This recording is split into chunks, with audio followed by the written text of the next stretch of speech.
اللهم صل على سيدنا محمد۔ السلام علیکم ورحمۃ اللہ وبرکاتہ۔ ناظرین، استقبال ہے رحمت عالم صلی اللہ علیہ وسلم کے اس پروگرام میں۔ آج کی قسط نمبر 100 ہے۔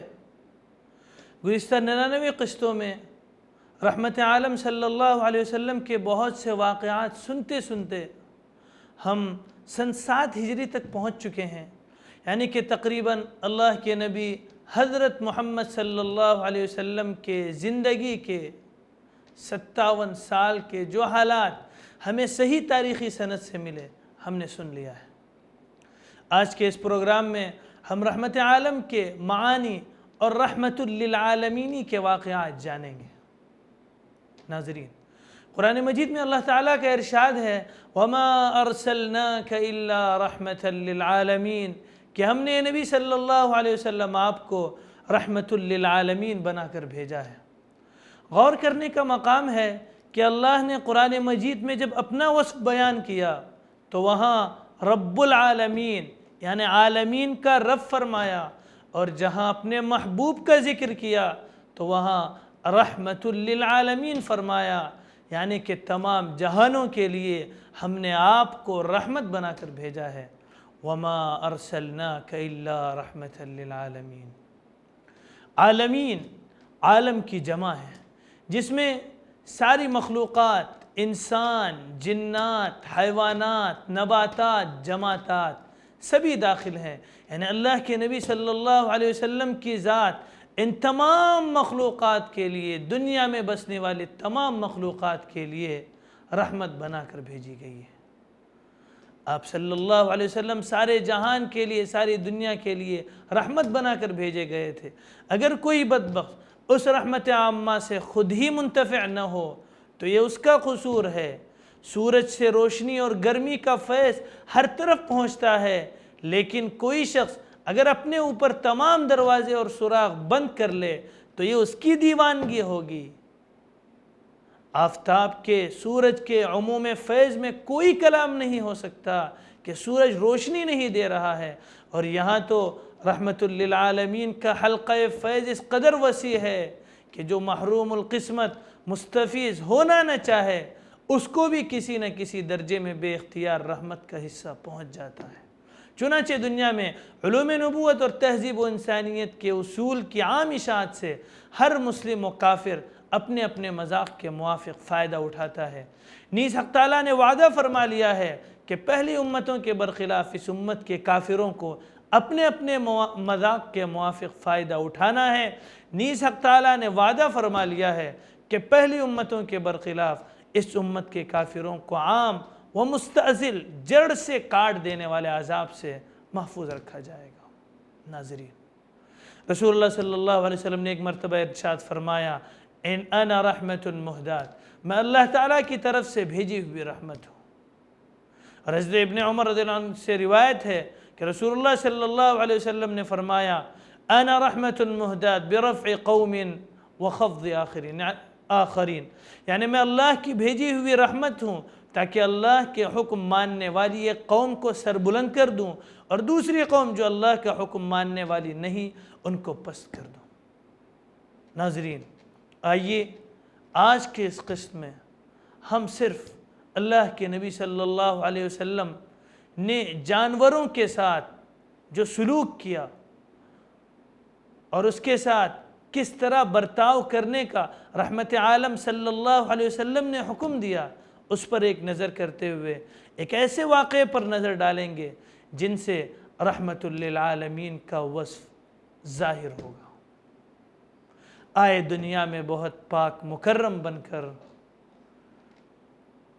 آیا نہ کوئی مگر رحمت عالم بن کر۔ ناظرین، اللہ کے نبی صلی اللہ علیہ وسلم ایک روز ایک انصاری کے باغ میں گئے تو دیکھا کہ وہاں ایک اونٹ ہے۔ اونٹ نے جیسے ہی آپ صلی اللہ علیہ وسلم کو دیکھا بے تاب ہو گیا اور اس کی آنکھوں سے آنسو بہنے لگے۔ آپ صلی اللہ علیہ وسلم اس کے پاس تشریف لے گئے اور اس کے کانوں اور سر کو سہلایا تو اونٹ کو سکون ملا۔ بعد ازاں آپ صلی اللہ علیہ وسلم نے حاضرین سے پوچھا کہ اس اونٹ کا مالک کون ہے، یہ اونٹ کس کا ہے؟ ایک انصاری نوجوان آگے آیا اور کہا کہ اونٹ میرا ہے اللہ کے رسول صلی اللہ علیہ وسلم۔ تو آپ نے فرمایا اس جانور کے بارے میں تمہیں اللہ کا خوف نہیں جس نے تمہیں اس کا مالک بنایا ہے؟ اس اونٹ نے مجھ سے شکایت کی ہے کہ تم اسے بھوکا رکھتے ہو اور بہت زیادہ تھکاتے ہو۔ ناظرین، اسلام کا نقطہ نظر یہ ہے کہ اللہ تعالیٰ نے جانوروں اور دیگر مخلوقات کو انسان کے تابع بنایا ہے اور اس کے فائدے کے لیے انہیں مسخر کیا ہے۔ انسان کو یہ حق پہنچتا ہے کہ شریعت کی نگاہ میں جن مصلحتوں کا اعتبار کیا گیا ہے ان کی بنیاد پر جانوروں کو ذبح کرے۔ اس سے باہر جا کر جانوروں کا استحصال کرنے کی اجازت نہیں دی گئی ہے۔ یہی وجہ ہے کہ صرف تفریح اور کھیل میں جانور کا شکار کرنے سے منع کیا گیا ہے۔ ذبح کر کے کھانے کا ارادہ نہ ہو تو جانور کو کاٹنے، زخم پہنچانے یا تکلیف دینے کی حرمت بھی بیان کی جا چکی ہے۔ بلکہ اس سے بڑھ کر سنیے رحمت عالم صلی اللہ علیہ وسلم کا یہ ارشاد، ان اللہ کتب الاحسان علی کل شیء فاذا قتلتم فاحسنوا القتل واذا ذبحتم فاحسنوا الذبح وليحد احدكم شفرته وليرح ذبیحته۔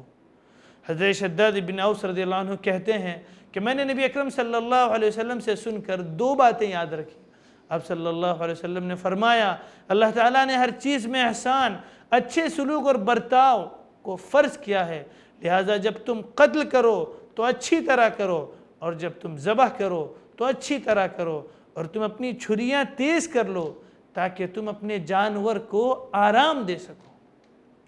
ذرا سنیے، غور کریں اسلامی پیغام کو جو رحمت عالم صلی اللہ علیہ وسلم ارشاد فرما رہے ہیں، اور ایک مرتبہ درود بھی پڑھتے چلیے، اللہم صلی علی سیدنا محمد وعلی آل سیدنا محمد وبارک وسلم۔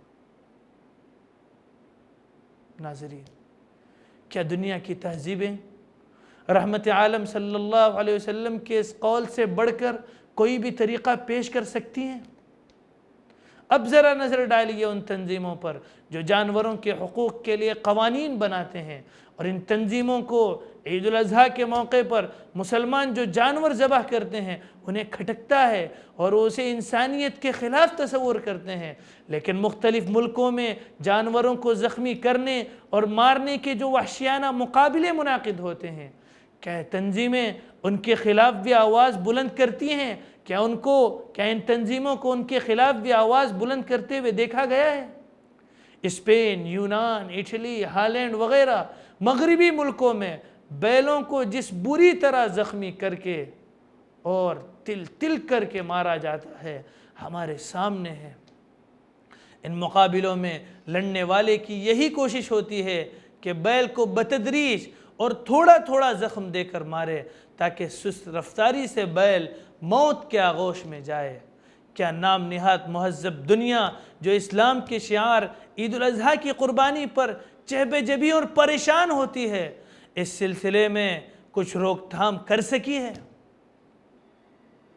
لیکن افسوس، صد افسوس، انہیں صرف مسلمانوں کے عید الاضحیٰ میں ذبح کیے جانے والے جانوروں پر ترس آتا ہے، یا زبردستی کی رحم دلی دنیا کو دکھاتے ہیں اور اس رحم دلی کو اپنے اوپر سوار کرتے ہیں۔